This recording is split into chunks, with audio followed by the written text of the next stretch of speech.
వరుస భూకంపాలు Myanmar, Thailand దేశాలను వణికించాయి. భారీ భూకంపం దాటికి మయన్మార్, థాయిలాండ్ విరువెల్లాడుతున్నాయి. నిమిషాల వ్యవధిలో సంభవించిన వరుస భూకంపాల తీవ్రతతో మయన్మార్లో మృతుల సంఖ్య అంతకంతకు పెరుగుతోంది. ఈ రెండు దేశాల్లో మృతుల సంఖ్య ఇప్పటివరకు 154కు చేరింది.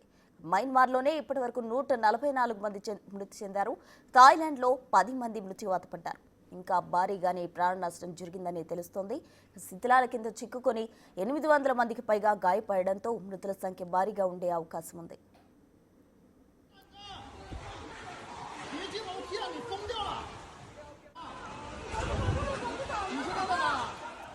థాయిలాండ్లో భవన శిథిలాల కింద చిక్కుకొని 90 నుంచి 110 మంది గల్లంతైనట్టు అంచనా వేస్తున్నారు. కూలిన ఎత్తైన భవనాల కింద చిక్కుకున్న వారిని రక్షించేందుకు సహాయక చర్యలు ముమ్మరం చేశారు.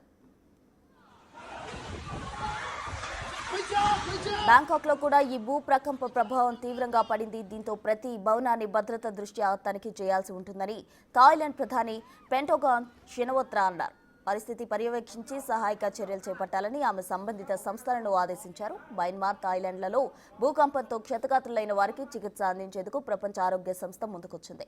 దుబాయ్లోని తన లాజిస్టిక్స్ హబ్ను సిద్ధం చేస్తున్నట్టు ప్రకటించింది. భూకంప ప్రభావిత ప్రాంతాల్లోని ప్రజలు తమ కుటుంబ సభ్యులతో పాటు సర్వం కోల్పోయి రోధిస్తున్న దృశ్యాలు అందరినీ కలిచివేస్తున్నాయి.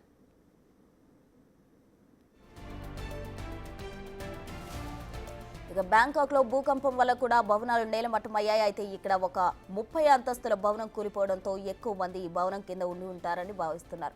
ఇక్కడ 7.3 తీవ్రత రిక్టర్ స్కేల్ పై నమోదైంది. ఈ భవనం కింద 43 మంది ఉన్నట్టు తెలిపారు. ఈ సంఖ్య మరింత పెరిగే అవకాశం ఉంది. దీంతో దేశంలో ఎమర్జెన్సీ ప్రకటించారు. మెట్రో రైళ్లు పూర్తిగా నిలిపివేశారు. ఎటు చూసినా మట్టి దిబ్బలు, శిథిలాలే. తమ వారి కోసం వెతుకుతూ అనేక మంది రోధిస్తుండడం కలిచివేస్తుంది.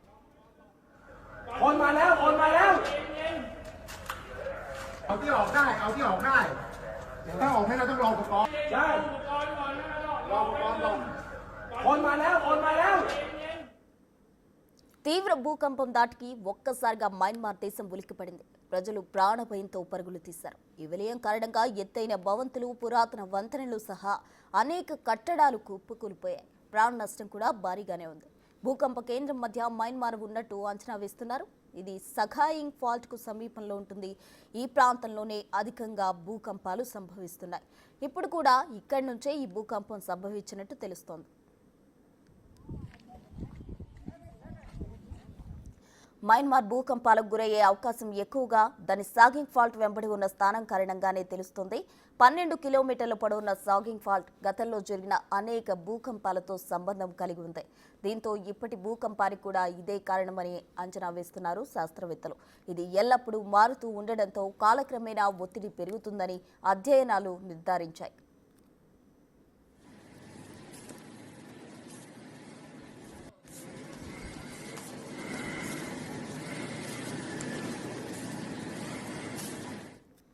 సాధారణంగా భూమి పైపొరలో అనేక టెక్టానిక్ ప్లేట్స్ ఉంటాయి. వీటి సరిహద్దులను ఫాల్ట్స్ అంటారు.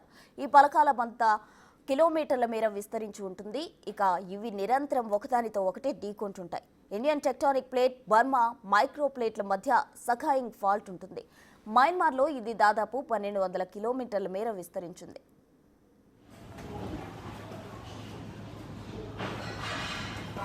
కదలికలు సఖాయింగ్ ఫాల్ట్ లో ఏడాదికి 11 మిల్లీమీటర్ల నుంచి 18 మిల్లీమీటర్లు వేగంగా జరుగుతున్నట్టు శాస్త్రవేత్తలు అంచనా వేశారు. 18 మిల్లీమీటర్లు అంటే చాలా ఎక్కువ అని, దీని ప్రభావం తీవ్రంగా ఉంటుందని పరిశోధకులు చెబుతున్నారు.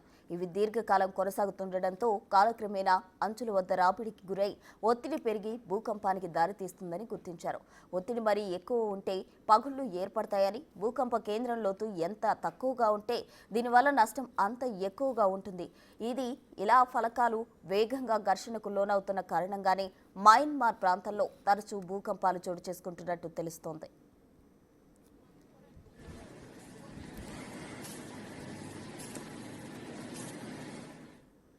ఇదే అంశానికి సంబంధించి పూర్తి డీటెయిల్స్ మా ప్రతినిధి శివ ఢిల్లీ నుంచి లైవ్ లో అందించేందుకు సిద్ధంగా ఉన్నారు. శివ, చెప్పండి, అటు మయన్మార్ లో ఎక్కువ మృతుల సంఖ్య పెరిగే అవకాశం కూడా ఉంది అంటున్నారు. అటు ప్రజలు కూడా ఆందోళనతో పరుగులు తీస్తున్న పరిస్థితి. ఇటు మన ప్రధాని నరేంద్ర మోదీ కూడా సహాయక చర్యలకు మేము సిద్ధం అంటూ కూడా ప్రకటన చేయడం జరిగింది. ఏంటి డీటెయిల్స్? రైట్.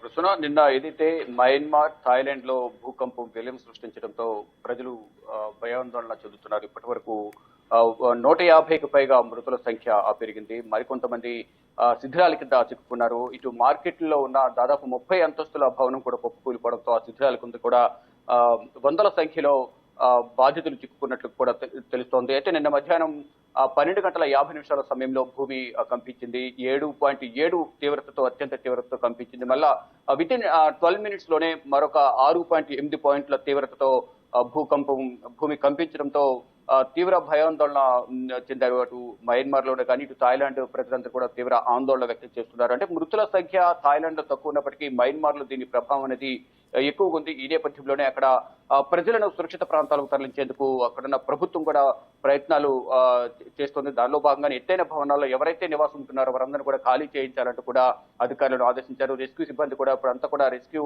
కార్యక్రమాల్లో పాల్గొంటున్నారు, సహాయక చర్యలు చేస్తున్నారు. ఇటు భారత ప్రభుత్వం కూడా 15 టన్నుల నిత్యావసర సహాయ సహకారాలకు సంబంధించిన సహాయక పరికరాలను కూడా పంపించేందుకు ఇండియన్ ఎయిర్ ఫోర్స్ సంబంధించిన ఫ్లైట్ లో పంపించేందుకు సిద్ధమైంది. దానికి సంబంధించి 15 టన్నులకు సంబంధించిన అవసరాలకు సంబంధించి టాబ్లెట్స్ కానీ, క్లీనింగ్ కిట్స్ కానీ, ఇతరత్ర సామాగ్రి అంతా కూడా భారత ప్రభుత్వం పంపిస్తుందనే ఈ భూకంపం తీవ్రత దృష్ట్యా నిన్న ప్రధాని నరేంద్ర మోడీ కూడా స్పందించారు. ఎవరైతే బాధితులు ఉన్నారో వారందరూ త్వరగా కోలుకోవాలి, ఎవరికి ఏం కాకూడదు అంటూ కూడా ఆయన ట్వీట్ చేశారు. అన్ని రకాల సహాయ సహకారాలు అందిస్తామంటూ కూడా ప్రధాని నరేంద్ర మోడీ నిన్న అటు మయన్మార్ కానీ ఇటు థాయిలాండ్ ప్రజలకు అటు ప్రభుత్వాలకు కూడా భరోసా కల్పించే ఒక ప్రయత్నం అయితే చేశారు. కానీ ఈ భూకంప తీవ్రత ఎక్కువ ఉండటం వల్ల అంటే వితిన్ 12 మినిట్స్ లోనే మళ్ళా ఈ తీవ్రత 6.8గా నమోదైన నేపథ్యంలో ప్రమాద తీవ్రత చాలా ఎక్కువైంది. నిర్మాణంలో ఉన్న భవనాలు కుప్పకూలిపోయాయి. ఎత్తైన భవనాల పైన స్విమ్మింగ్ పూల్ వాటర్ కూడా కింద పడిపోతుంది. మరోవైపు నిర్మాణంలో ఉన్న భవనం పైన క్రెయిన్ కూడా కింద పడిపోయింది. ఇదంతా కూడా మొత్తం తీవ్రత ఎక్కువ ఉన్న నేపథ్యంలో అంటే తరచుగా మయన్మార్ లో భూకంపం అనేది ఎక్కువగా వస్తూ ఉంటుంది. తరచుగా జరుగుతూ ఉంటుంది.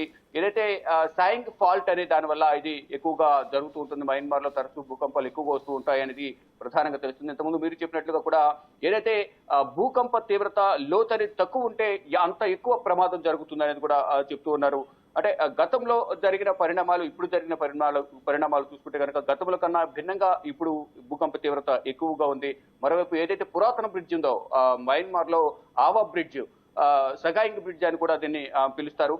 అక్కడ 1934 బ్రిడ్జ్ నిర్మించారు. ఈ భూకంప తీవ్రత వల్ల ఆ బ్రిడ్జ్ కూడా కూలిపోయింది. కొంతమంది ఆ బ్రిడ్జ్ ను దాటి ఎయిర్పోర్ట్ కు చేరుకునే క్రమంలో చాలా మంది ప్రాణాలతో బయటపడ్డామంటూ కూడా వారందరూ కూడా ఎంతో ఆవేదన వ్యక్తం చేస్తున్నారు వారి కుటుంబ సభ్యులు. కానీ ఈ భూకంప తీవ్రత వల్ల నష్టపోయారు, మేము ప్రాణాలతో బయటపడ్డామంటూ కూడా వారు చెప్తున్నారు. కొంతమంది నిన్ననే అక్కడ నుంచి ఢిల్లీ చేరుకున్న ప్రయాణికులు కూడా వారు మీడియాతో మాట్లాడుతూ అక్కడున్న మా కుటుంబీకులు అనేక ఇబ్బందులు ఎదుర్కొంటున్నారు, వారికి సహాయ సహకారాలు అందించాలి, మేము ప్రాణాలతో బయటపడ్డాము, వారు ఇంకా ప్రాణాల మధ్య కొట్టుమిట్టాడుతున్నారంటూ కూడా వారు చెప్తూ ఉన్నారు. కానీ అక్కడ సహాయక చర్యలు ఇంకా కొనసాగుతూ ఉన్నాయి. ఇటు ప్రపంచ ఆరోగ్య సంస్థ కూడా అన్ని రకాలుగా సహాయ సహకారాలు అందిస్తామంటూ కూడా చెప్తూ ఉంది. ఇటు అన్ని దేశాలు కూడా ఆపణ హస్తం ఇస్తున్నాయి. ఇటు ఆ ప్రభుత్వం కూడా మయన్మార్ ప్రభుత్వం కూడా అక్కడున్న ప్రధాని వత్రా కూడా అందరినీ సహాయ సహకారాలు అందిస్తున్నారు. అక్కడ ఎమర్జెన్సీ విధించారు. మొత్తం అత్యవసర సేవలు తప్ప మిగతా అన్ని సేవలను రద్దు చేశారు.